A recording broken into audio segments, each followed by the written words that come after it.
Assalamualaikum and hello everyone, my name is Muhammad Zikwan from class S58. So today I'm going to explain to you guys about my marble run project using the concept of work and energy.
At the beginning, the marble is placed at a higher position.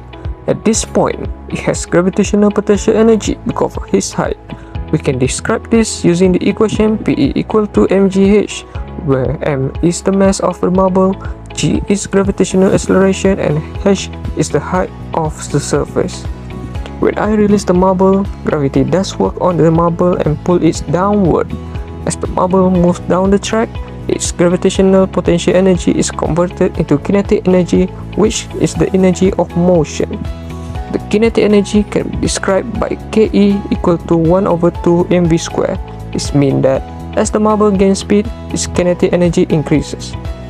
When the marble enters the curved and circular part of the track, some of its kinetic energy allows it to continue moving to the curves.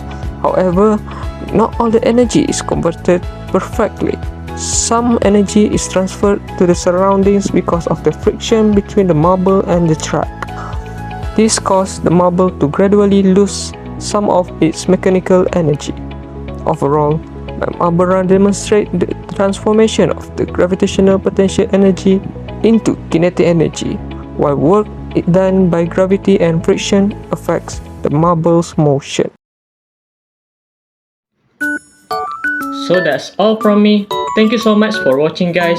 Don't forget to drop your like button and click the subscribe button. So see you next round.